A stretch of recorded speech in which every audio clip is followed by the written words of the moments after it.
All right, guys, we're back out here in the garage again, just trying to do some maintenance on this old car. Like I said, I just put brand new rockers on everything. I ran it for a little while. I don't know if you can hear that. It's getting ready to downpour here, I think. I just saw a big old strike of lightning out there. So we're trying to get this done before all this rain comes in while we still have the garage door up and only sweat a minimal amount.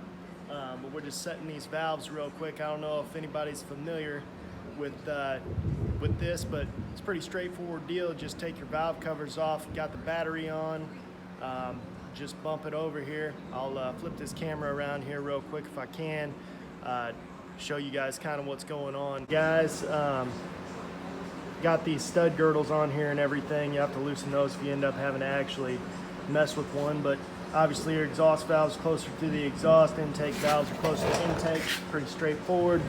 Got the battery on, have your ignition off. Just bump this starter button over, about like that. Whenever that first exhaust valve starts to get tight, like that. Now we check the intake here. And this guy, see how he's loose in there. So we can check that guy. And I'll be right back and I'll show you how to do the next one. So there we go, guys. So here's your feeler gauges here. In the case of this motor, we're doing 20 thousandths on the intake valves, 22 in the exhaust. Just showed you guys how to check the, how to get it to check the intake. You wait till that exhaust valve just barely touches.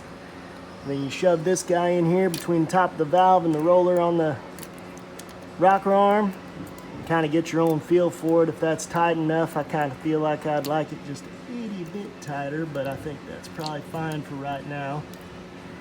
So now we'll bump it over again until that intake valve goes all the way down, comes halfway up. Then we'll check this guy, the exhaust valve, which we're hoping is at 22 thousandths. We'll see. Be right back. So we're on the exhaust now. You can see the nastiness that comes from running alcohol, but that's the price you pay there. So this guy's a little bit looser than I want him to be. So we're gonna take this 1/2" wrench, take these stud girdles loose, and then we need a 7/32 Allen wrench for the lock nut inside here, and then for the poly locks 9/16. Only am recording this with my iPhone, so I'm not necessarily gonna be able to show you guys that. Basically what you're gonna do is you're just gonna loosen this lock nut inside the jam nut, and then you twist this guy this a ways, that makes him tighter. You twist him this ways, gets looser. Whenever you get to the point, you just lock that jam nut in and you're good to go. So hopefully this was helpful to some people, and I'm gonna keep on going on this, and hopefully we'll be ready to go test and tune on Thursday.